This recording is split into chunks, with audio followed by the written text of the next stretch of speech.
Le quart d'heure thématique de Smart Bourse. Chaque soir à 19h15, marché à thème. Le thème du jour, c'est le thème des infrastructures et de l'investissement dans les infrastructures. On en parle avec les spécialistes de Flexam Invest et l'un des associés gérants de Flexam qui est à mes côtés en plateau, Florian de CIGI. Bonsoir et bienvenue Florian. Bonsoir Grégoire. Merci beaucoup d'être avec nous, spécialiste de l'investissement en infrastructure. On va parler effectivement des investissements que vous déployez chez Flexam à travers le thème de la mobilité, des transports, de la transition énergétique également. Mais je voulais qu'on redonne un peu quand même les grandes masses autour de l'infrastructure et des besoins et des investissements en infrastructure aujourd'hui.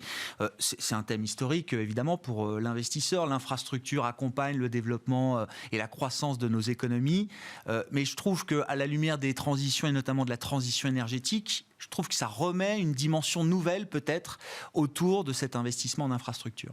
Oui, alors peut-être quelques chiffres pour commencer. L'infrastructure, c'est un secteur qui demande énormément de capitaux. Alors derrière l'infrastructure, on parle de transport, on parle de l'eau, on parle de l'énergie, on parle des télécoms.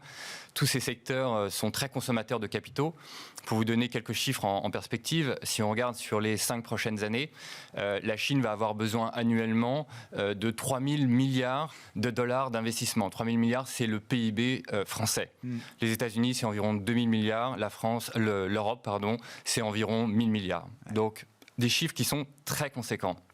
Alors, ne nous trompons pas là-dessus. Les capacités de financement, elles viennent d'où? Elles viennent des banques, qui ont été très sollicitées.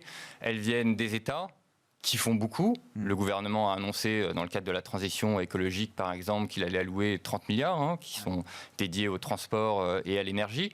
Mais on a aussi besoin de sources de financement alternatives, et c'est là que des fonds comme le nôtre prennent tout leur sens. On en a de plus en plus besoin ou pas, Florian, dans la composition, effectivement, de ceux qui investissent en infrastructure? La part d'investisseurs privés alternatifs que vous représentez, c'est une part qui est amenée à grandir structurellement, là? Oui, c'est une part qui croît dans le temps et qui prend de plus en plus de place. Alors, il y a des mécanismes qui se mettent en place pour qu'on puisse connaître aussi nos contreparties, parce que ce sont des mécanismes très sélectifs, on ne va pas distribuer de l'argent, mais effectivement c'est très important aujourd'hui de reconnaître qu'il y a ces fonds alternatifs qui sont des maillons clés, je dirais, dans ce financement de l'économie réelle. Bon. Actifs réels, économie réelle, comment vous décrivez le processus d'investissement de Flexam? Déjà, il faut expliquer peut-être dans quoi vous investissez en termes d'infrastructure. La mobilité, le transport, je le disais, ce sont des axes clés avec en plus le prisme de la transition écologique. Oui, absolument. Alors, Flexam Invest investit effectivement dans l'économie réelle, dans des actifs qui sont physiques et dans des thématiques qui sont celles que vous avez citées, transition énergétique, mobilité, logistique. Alors, peut-être des exemples très concrets. Bien sûr. Dans notre fonds, aujourd'hui, nous avons financé des parcs photovoltaïques, nous avons financé des wagons qui transportent des céréales, nous avons financé des bateaux qui transportent les équipes de techniciens et d'ingénieurs des côtes vers les éoliennes en mer. Nous finançons aussi des containers terrestres frigorifiques qui assurent la chaîne du froid dans le secteur alimentaire, ou encore des hélicoptères aussi qui font du transport sanitaire. Voilà des exemples très concrets d'actifs que nous finançons. Oui, effectivement. Et donc, ces actifs-là participent, vous avez cité quelques exemples, mais participent à la transition énergétique. Absolument. Parc photovoltaïque, on est typiquement au cœur. Je pensais à la partie transport, parce que souvent, quand on parle des questions écologiques, le transport est souvent pointé du doigt comme étant un mauvais élève. Vous avez raison. Alors, un exemple très simple, quand on finance des wagons qui transportent des céréales, vous pouvez prendre un train de céréales, c'est l'équivalent de 120 camions sur la route. Donc, l'empreinte énergétique est nettement plus faible, de l'ordre de 10 à 15 fois. Mais tout cela requiert évidemment des investissements. Mais ça participe de cette transition écologique. Et d'ailleurs, nous avons intégré une charte ESG dans notre processus d'investissement. C'est un des secteurs, un des piliers clés quand on est en train de dérouler ce qu'on appelle notre processus d'investissement et notre due diligence.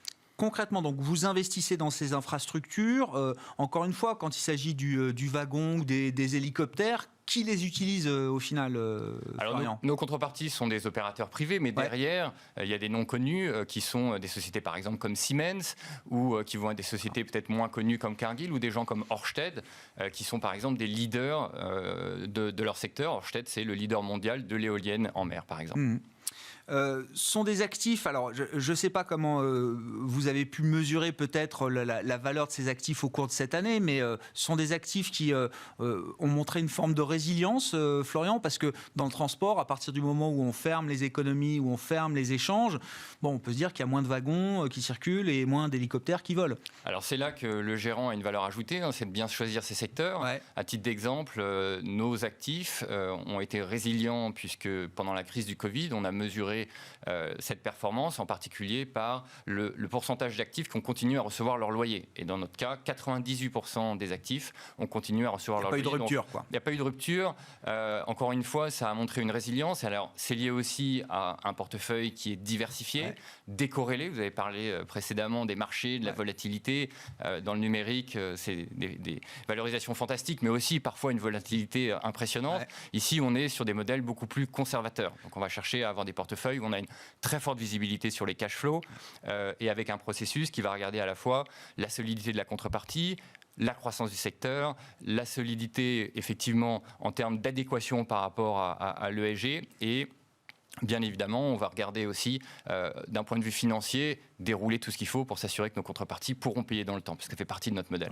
Si les loyers ont continué d'être payés, Florian, c'est quoi? C'est avant tout la solidité financière des contreparties, comme vous dites, ou est-ce que c'est d'abord peut-être parce que ces actifs, dans le transport notamment, ou autres, continuaient d'avoir un usage et continuaient d'être utilisés, peut-être même avec des usages détournés de l'usage initial Absolument. Alors vous avez des secteurs qui ont bénéficié de la crise et d'autres qui ont beaucoup souffert de la crise. Donc quand vous regardez effectivement certains secteurs comme le e-commerce, nous sommes présents dans la logistique. Bon, c'est des secteurs qui ont une très forte croissance, qui ont des prévisions de l'ordre de 10-12%. Et forcément, dans ces périodes-là, en fait, on investit encore plus et donc on a besoin de capitaux. Et on en revient à ce que je disais tout à l'heure, les banques sont très sollicitées. On a besoin de financement alternatif et de gens qui comprennent les modèles.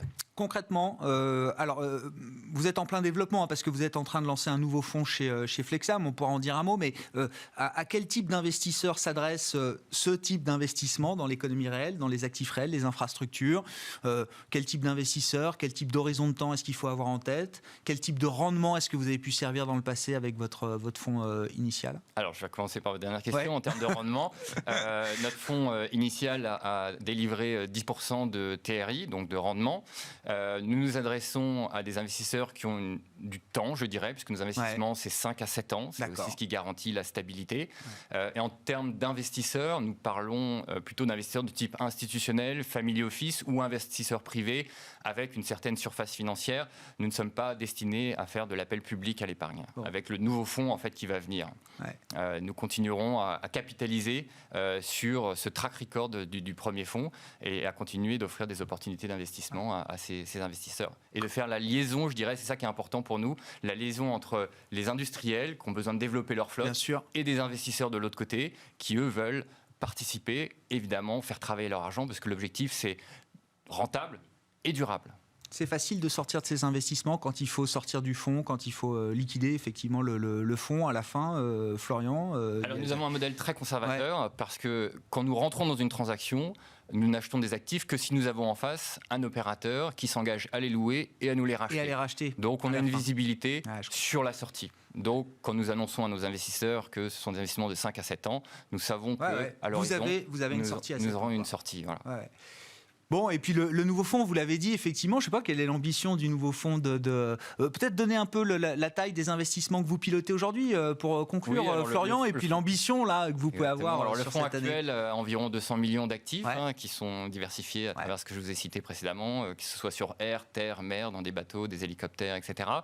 Le prochain fonds vise 250 millions que nous allons lever et nous allons rester concentrés autour de ces thématiques. Même thématique, c'est pas pour adresser d'autres même thématique, on continue sur ce qui fonctionne, je dirais, avec l'objectif de capitaliser, puisque c'est aussi beaucoup de travail d'aller construire ces pipelines, comme on dit, pour pouvoir délivrer aux investisseurs des investissements qui résistent dans le temps et qui délivrent des performances intéressantes. Merci beaucoup Florian, merci beaucoup d'être venu nous parler de l'investissement en infrastructure, les actifs réels aujourd'hui qui sont plébiscités. C'est vrai qu'on n'a pas évoqué le thème de l'inflation, mais dans un monde peut-être plus inflationniste, les actifs réels ont une valeur réelle, contrairement à d'autres actifs plus financiers et une valeur défensive également. Florian Tschiji, associé gérant de Flexam Invest, qui est avec nous dans le quart d'heure thématique de Smart Bourse ce soir. Très bon début de soirée, on se retrouve demain en direct à 12h30 sur l'antenne de Bismart.